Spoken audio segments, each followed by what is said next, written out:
দুনিয়ার কেউ তোরে বিয়ে করতে পারবে না। তোরে যে বিয়ে করবে আরে সূর্যে থাকতে হবে। কে আপনাকে টর্চার করছে, আম্মাকে আপনাকে নির্যাতন করছে বলেন? আপনাকে এত করে আমি বলি যে আম্মা থানায় যে একটা চিঠি করিয়ে এলাম। আমি মানুষ হয়ে ওই বাড়িতে বিয়ে করে একেবারে জ্বলে শেষ হয়ে গেলাম। আমার আসলে আগুনের তৈরি হওয়া উচিত ছিল। জিন তুই তো আগুনেরই তৈরি। ঢাকার থেকে যশোর প্লেন ভাড়া কত? প্লেন ভাড়া 4,000 টাকা। সিডারে বানাইছো 35,000 টাকা। সেটা আদায় করার জন্য রাত দিন চেষ্টা করে যাচ্ছ। হ্যাঁ, এটারে কি কয় বাবজান? ফাউল পিন্টু আছে না, ওর বাপ নাকি ওর বিয়ের অনুমতি দিছে। আর এই আনন্দেই তো এই যে ব্যান্ড পার্টি ভাড়া করে নিয়ে আইছে, সারা গ্রামে একেবারে নাচতেছে, উল্লাস করতেছে, মনের আনন্দ প্রকাশ করতেছে। বলিস কি? হ্যাঁ, বিয়ের কথা শুনলে তো মানুষ লজ্জায় মুখ লুকায়, আর সে আনন্দে ঢোল বাজাচ্ছে। শোনেন আপা, আমার তো মনে হয় ওর লজ্জা শরম বলতে একদম কিচ্ছু নেই। মানে এই গ্রামের সবচেয়ে লজ্জাহীন মানে নির্লজ্জ ছেলে হচ্ছে সে। আমার আরো কি মনে হয় জানেন? আমার মনে হয় ওর বাপের সামনে দাঁড়িয়ে বিড়ি খায়, বুঝছেন? কি বলিস? ধূমপান তো স্বাস্থ্যের জন্য ক্ষতিকর, তার বাপ তার সামনে বিড়ি খেতে দেয়? না মানে তা হয়তো দেবে না, কিন্তু আমি ওই উদাহরণস্বরূপ কথাটা কলাম আর কি। ও তাই বল। আপা, পিন্টু তো আপনার ছোটবেলার বন্ধু, তো যাবেন নাকি তার বিয়েতে আপনি? সে তো যাওয়া উচিত, কিন্তু বন্ধু তো কিছুই জানালো না। আগে তো তার দাওয়াত দেওয়া লাগবে নাকি? হ্যাঁ, তাও ঠিক।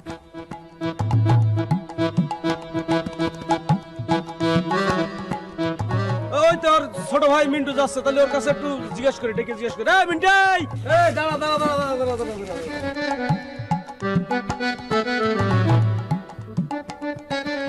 এই কবি, এই ডাক দেওয়ার আগে একবার আমারে জিজ্ঞেস করবি না? ও একটা বেয়াদব, ওর সাথে আমার কোনো কথা নেই। তুই ডাকতেছিস, তুই কথা বল, যা। আচ্ছা ঠিক আছে, ঠিক আছে।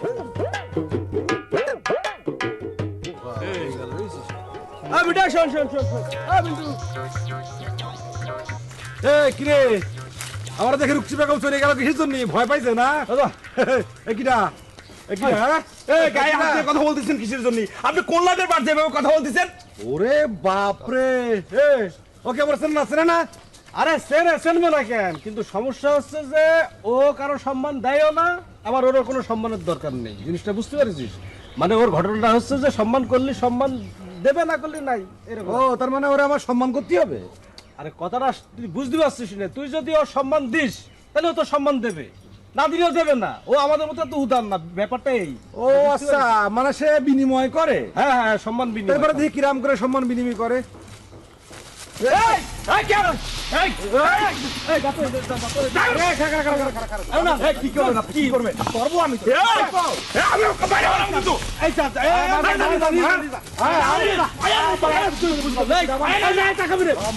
আমি বলছি না, আমি বলছি তুই কি বলতো আমি বুঝলাম না। তুই নিজে একটা কবি মানুষ না, আমি একটা কবি মানুষ।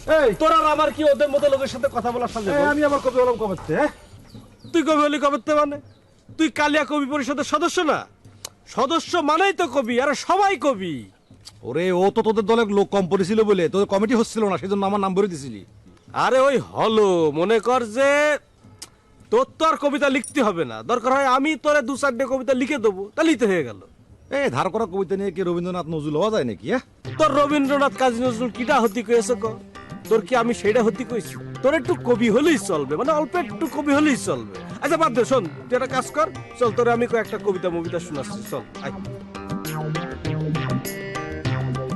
শোনো আব্বাজান, তোমারে ভালোভাবে বলতেছি। তুমি মনে করো তোমার একটা ছেলে বা মেয়ে বিবাহযোগ্য, তাকে বিয়ে দিতে হবে। সেই বিয়ে দেওয়ার সময় তোমার হাতে পর্যাপ্ত টাকা নাই, কিন্তু তোমার সম্পদ আছে। তখন তুমি কি করবে কত বাবজান? দেখেন আব্বা, আপনার সম্পদ বলতে কিন্তু খালি জমি, জমি ছাড়া তো আপনার আর কিছু নাই। 4টা লুঙ্গি আর 4টা পায়জামা আছে আব্বা। আমি আমার কথা করছি নে, আমি তোমার কথা জানতে চাচ্ছি।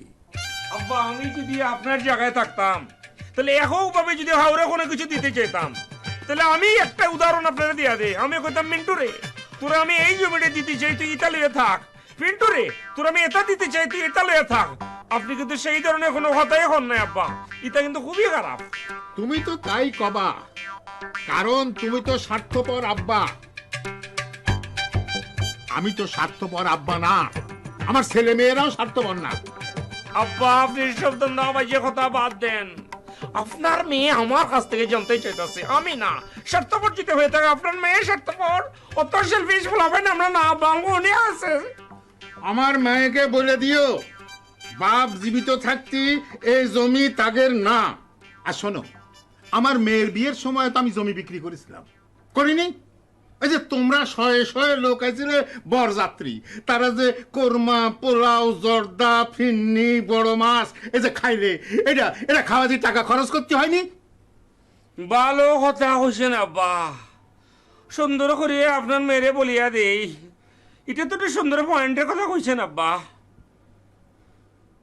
হ্যালো, এই হন না, শোন, তোর ভাইজান তোর জমি হাইয়া লাইছে, তাড়াতাড়ি চলি আয়।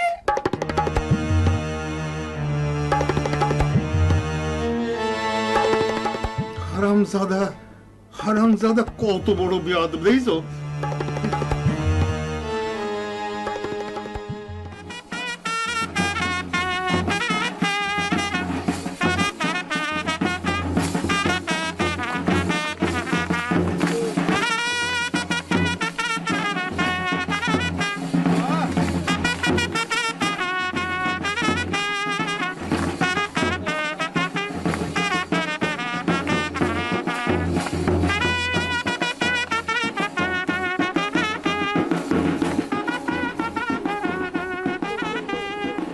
কি ব্যাপার পিন্টু ভাই,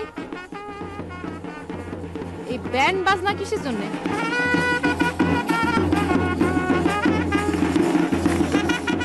বাদ্য বাজনা ছাড়া আজকাল আর চলতে পারি না, আওয়াজ দিচ্ছি। যাই হোক, শোনো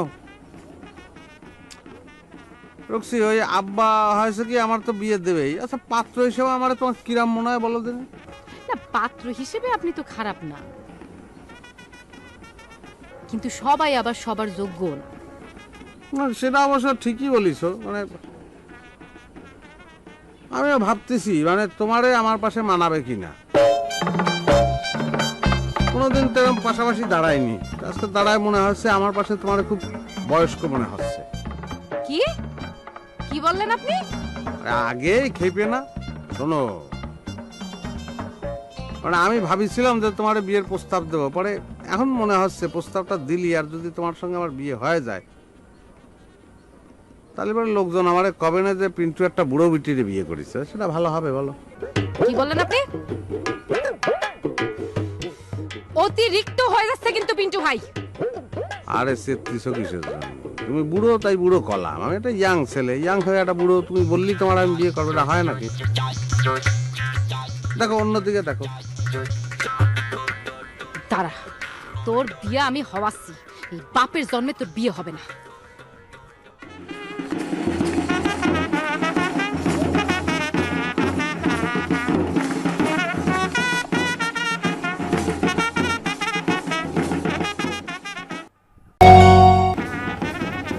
আব্বা,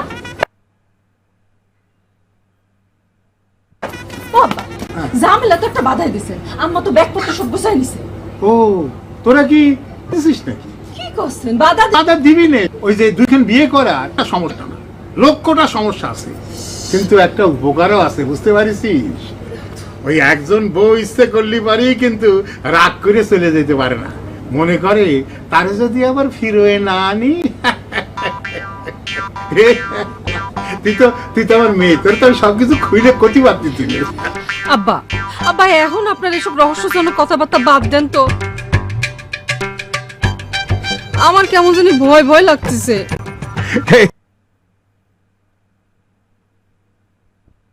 এই তুই ভয় পাচ্ছিস কিসের জন্য? তোর বাপই যখন ভয় পাচ্ছে না, তুই কি জন্য ভয় পাচ্ছিস? শোনে, আমার এই জীবদ্দশায় তোর মা অন্তত 1000 বার না যাওয়ার জন্য, তোরা যখন বড় হয়েছিস না, এই ব্যারামটা তখন একটু কমে গেছে। আব্বা সব কি কথা করছেন? জবা তো দেখে কাঁদে কেটে পুরো শেষ হয়ে যাচ্ছে। কান্তি দে মা, কান্তি দে, ওদের এত আনন্দ ফুর্তিতে রাখি, ওরা তো কান্না ভুলেই গেছে। হ্যাঁ, একটু কান্দুক, তাহলে ভবিষ্যতে দুঃখ যন্ত্রণা পালি পারে হজম করতে পারবে। দেখো তো আব্বা, এসব আপনি কেমন কথা করছেন? মারে, মানুষ দুঃখ না পালি পারে সুখের মর্যাদা বোঝেই না।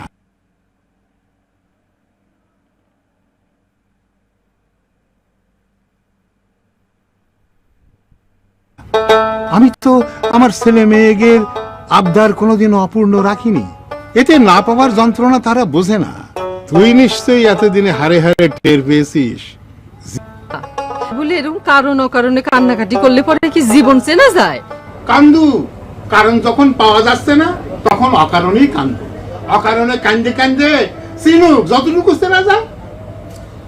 এই আমার ধর।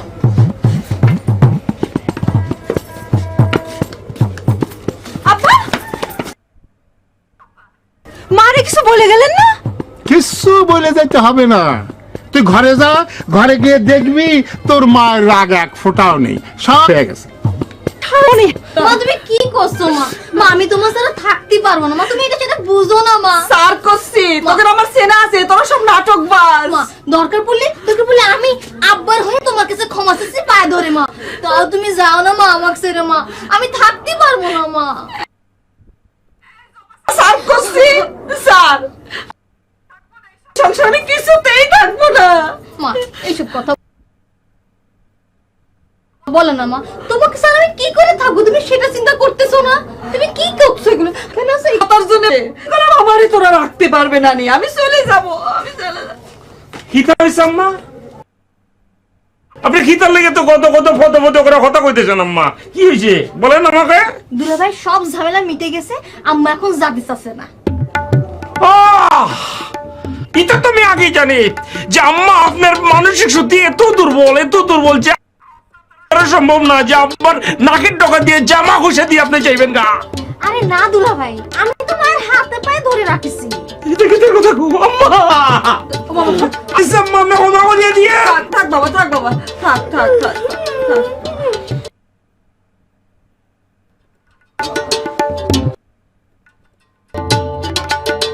আমার ভালো করিয়া বুঝা উচিত ছিল, শ্বশুরের মতো আমার শাশুড়ির নাটকবাজ লোক না। মনে হচ্ছে দুলাভাইয়ের আশা পূরণ হয়নি। এই মেয়ে, এই শোন, তুই কলম সাক্ষী থাকলি, এই যে এই মেয়ে আমার হাতে পায়ে ধরে আমার রাখিছে, নালে পরে কিন্তু আমি চলে যেতাম। আমি এই মেয়ের বিয়ে না হওয়া পর্যন্ত থাকে, তারপরে কিন্তু আমার তোরা রাখতে পারবি না। হ্যাঁ আচ্ছা মা, ততদিন পর্যন্ত কি তোমার রাগ সেসব পাল্টানো হবে? তখন কলম আমি আর থাকবো না। এই যে তোরা যখন ছোট ছোট ছিলি, শুধুমাত্র এই যে তোকে মুখের দিকে তাকিয়ে আমি এই সংসার করেছি, কত ঝড় আমার জীবনের উপর দিয়ে বয়ে।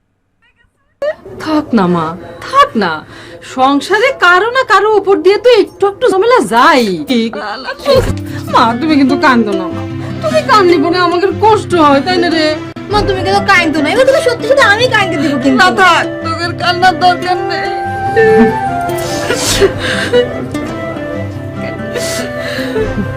তোদের জন্যই তো আছি।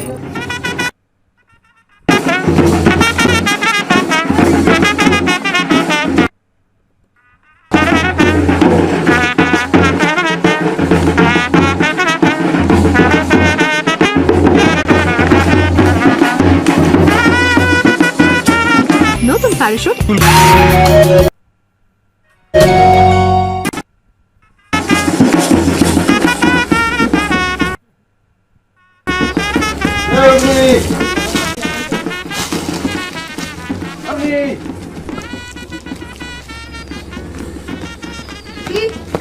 একবার দাবর খেয়ে কাজ হয়নি না, আবার আমাদের বাড়ির উপরে এসেছেন ব্যান্ড পার্টি নিয়ে বাজনা বাজাতি, আর উর্মি ডাকতেছেন কোন মুখে? আর থামা হয়েছে, তোমাদের বাড়ি কিসের জন্য? আমি চাইলাম যে কোনো বাড়ির সামনে যে ব্যান্ড পার্টি বাজাতে পারি। ও সেটা কিরম করে সম্ভব হলো? আপনার ভাবেন আমার কাছে টাকা আছে, ব্যান্ড পার্টি ভাড়া করেছি, তারা বাজাচ্ছে, মনের মধ্যে ফুর্তি আছে, তো আমি আনন্দ করবো, অসুবিধা কি? ও তো হঠাৎ করে মনের মধ্যে ফুর্তি বাসা বাঁধতো কিরম করে বলেন তো শুনি? না আমার তো বয়স হয়েছে বুঝছো, আব্বা তো বলেই যাচ্ছে বিয়ে থা কর, বিয়ে থা কর, বিয়ে থা কর। মানে হয়েছে কি, ওই নাতি পোতার মুখ দেখে তো সবাই মরতে চায়, তো বিয়ে না করলে তো তা আবার হবে না। তো এখন আমি অনেক চিন্তা ভাবনা করে দেখলাম, আমার তো ইচ্ছে ছিল যে তোমার এই বিয়ে করবো, কিন্তু আব্বা তো রাজি না। কিন্তু এবার যেরাম করে ধরিছে বলতেছে আচ্ছা রাজি হয়ে গেলাম। কিন্তু ওই আমার মনের মধ্যে ইচ্ছে ছিল যে রুমাল এরম করে মুখে দিয়ে তোমাকে বাড়ি আসবো, তোমার পাশে বসবো, আর নকল যার খুব ভান করবো কবুল বলার সময়। তার ভালো না, কপালে নেই। আচ্ছা ভালো কথা, তুমি বাংলা সিনেমা দেখছো? তা তো নকল লজ্জার ভান করতেই হবে, তোদের আবার আসল লজ্জা আছে নাকি? নলিকের আইসে আবার কথা কইস।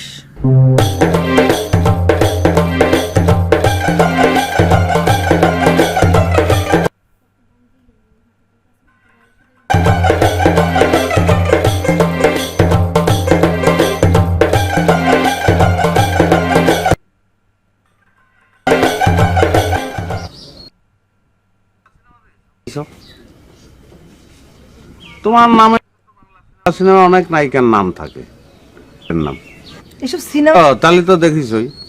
ওই সেই কথাই করছিলাম, বাংলা সিনেমা থাকে না ছোটবেলায় নায়ক নায়িকা, তাদের মধ্যে খুব ভাব,